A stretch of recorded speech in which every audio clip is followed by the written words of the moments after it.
Good evening friends, मेरा नाम नरेंद्र। आप सभी का स्वागत है आपके अपने चैनल आस्था इंस्टीट्यूट में। आज हम बात करेंगे आपसे कि यूपी वीडियो की एक्सपेक्टेड कट ऑफ क्या जाने वाली है। जैसा कि मैं आपको पहले एक चीज़ आपको क्लियर कर देता हूँ कि काफ़ी सारी खबरें ये आ रही हैं कि एग्ज़ाम कैंसिल हो गया है या फिर ये री एग्ज़ाम होगा या फिर कि जो स्कैम पकड़ा गया है या फिर घोटाले जो पकड़े गए हैं उससे रिलेटेड।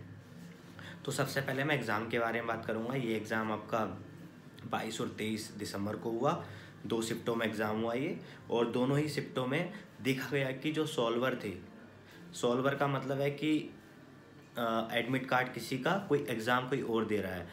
जैसा कि ये आपने न्यूज़ पढ़ ली होगी, अमर उजाला और दैनिक जागरण में कोई डॉक्टर शरद कुमार है, उनकी कोई गैंग चल रही थी जिनके सॉल्वर थे जो पैसा लेकर के 5 लाख में एक पेपर का रेट तय होता था कि एक बंदे का 1 लाख रुपए सॉल्वर को दिया थे और 4 लाख खुद रखते थे वो। तो ऐसा देखिए, ये खबरें आ रही हैं। माना जा रहा है कि उन्होंने, जैसा कि एसटीएफ की जो पूछताछ हुई है उसमें देखा गया है कि स्टूडेंट ने कि काफ़ी ज़्यादा उनका एक गैंग फैला हुआ था और कि सॉल्वर काफ़ी ज़्यादा इधर उधर मतलब भी एक्टिव थे, और उन्होंने काफ़ी कम से कम नहीं तो सुनने में आ रहा है कि भाई उन्होंने 500 प्लस लोगों का इसमें सिलेक्शन कराने के पैसे ले रखे थे। तो देखिए, कहीं ना कहीं करप्शन है। और उसके बाद मुझे लगता है कि जो स्टूडेंट एब्सेंट हुए हैं उनका ये रीज़न एक रहा भी है, और प्लस कि काफ़ी सारे स्टूडेंट, लगभग जैसा कि न्यूज़ में दिया गया है कि 88% लोग इसमें एब्सेंट रहे हैं। तो ये एक बड़ी प्रॉब्लम रही है। तो देखा जाए तो एक चीज़ समझ में आती है क्लियर कि 12% लोगों ने एग्ज़ाम दिया है, और एग्ज़ाम 12% में भी उन लोगों ने दिया है कि एक तो मेहनती बच्चे, प्लस उन्होंने बहुत अच्छे से तैयारी कर रखी थी, उसका उन्होंने एग्ज़ाम दिया।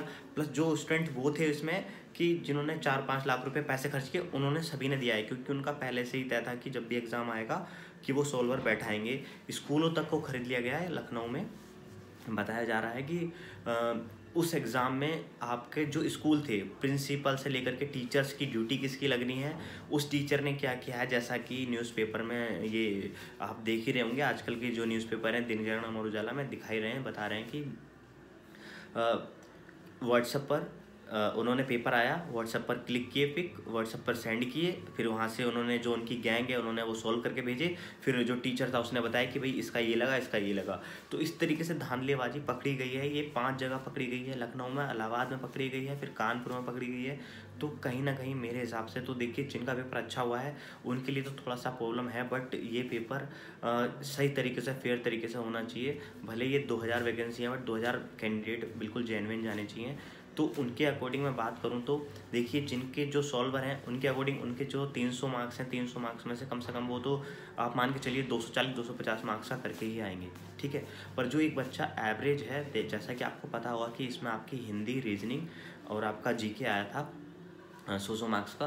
तो देखिए, हम देख सकते हैं कि जो पेपर था हिंदी का तो ठीक था, बाकी आपकी रीजनिंग और जीके मॉडरेट पेपर था। पेपर का लेवल काफ़ी अच्छा था, ऐसा नहीं था कि आप हवा में पेपर कर देंगे। तो मान के चलिए कि इसकी कट ऑफ रहने वाली है। अगर जेन्युइन तरीके से मैं बताऊं तो आपको ये कहूं, फैक्ट के साथ बात करूं तो पेपर का एनालाइज करने के बाद अगर मैं कहूं कि 50 क्वेश्चन में से अगर कोई रीजनिंग के 30 क्वेश्चन करता है, 30 से 35, तो वो एक अच्छा स्कोर माना जाएगा।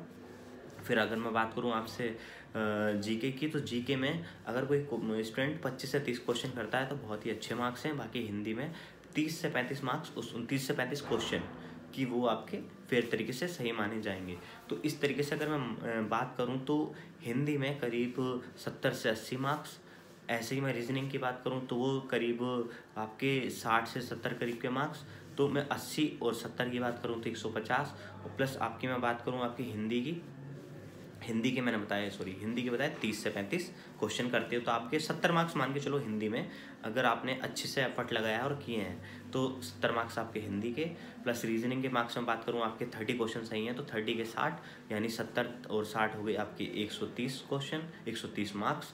उसके बाद आपके अगर मैं बात करूँ जीके की, तो जीके में 25 से 30 क्वेश्चन करने के बाद आपके 50 क्वेश्चन तो मिनिमम मान के चलता हूँ, यानी कि 180 मार्क्स अगर किसी स्टूडेंट के हैं तो वो सिक्योर हो सकते हैं।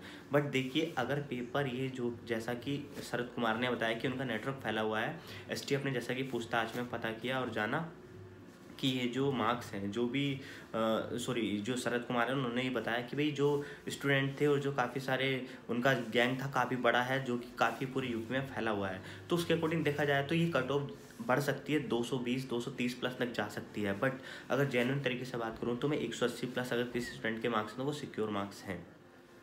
180 प्लस में सिक्योर मार्क्स अपने मान सकते हैं। वो कोई भी कैटेगरी का स्टूडेंट है, अगर उसके 180 प्लस मार्क्स आ रहे हैं तो ये बहुत अच्छा स्कोर है।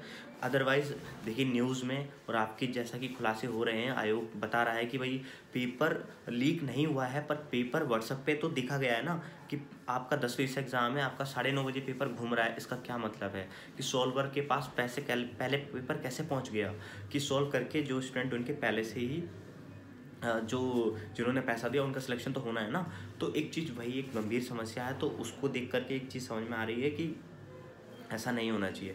बाकी मैं एक चीज़ आपके साथ और क्लियर कर दूं कि ये कहीं ना कहीं बड़ा इशू रहा है और एक बड़ी एक बात रही है कि आयोग कहीं ना कहीं असफल रह पा रहा है कि भाई एग्ज़ाम को फेयर तरीके से नहीं करा पा रहा है, या टीचर्स जो जहाँ एग्ज़ाम हो रहा है वहाँ वो फेयर तरीके से नहीं करवा पाते हैं, या फिर सेटिंग होती है, रिश्तेदार होते हैं, ये होते हैं, तो एक गलत चीज़ है। हालांकि अगर आपको कहीं भी ऐसा दिखता है, लगता है, तो देखिए एक साथ अपनी यूनिटी बनाइए और आयोग चल करके आयोग की साइट पे वो प्रूफ दे दीजिए, जैसे भी जिस तरीके से आपको मिलते हैं। तो उससे क्या होगा आपकी ये पेपर री एग्ज़ाम हो सकता है। बाकी जिनका एग्ज़ाम अच्छा हुआ है उनके लिए थोड़ा सा लॉस है, बट यह है कि एग्ज़ाम फेयर तरीके से होना बहुत ज़रूरी है। आप ये मान के चलिए कि जिनका एग्ज़ाम अच्छे तरीके से हुआ है उनके चांस कम हो जाते हैं अगर पेपर लीक होता है। तो अगर कोई स्टूडेंट के 200 मार्क्स भी आ रहे हैं पर उसके चांस सिक्योर तब तक नहीं रह सकते जब तक कि पेपर लीक नहीं हुआ है। अगर पेपर लीक हो जाता है तो उससे क्या होता है कि मान के चलिए कि जो स्टूडेंट पकड़े गए हैं, जो सॉल्वर पकड़े गए हैं, वो तो वही है कि जो कहते हैं ना कि जो चोरी करते हुए पकड़ा गया उसे चोर मान लिया जाता है, बट जो नहीं पकड़ा गया उसका आपको कैसे पता है। तो एग्ज़ाम को ऑनलाइन होना या फिर एग्ज़ाम को फेयर तरीके से होना बहुत ज़्यादा ज़रूरी होता है। तो कहीं ना कहीं ये खामियां रही हैं आयोग की।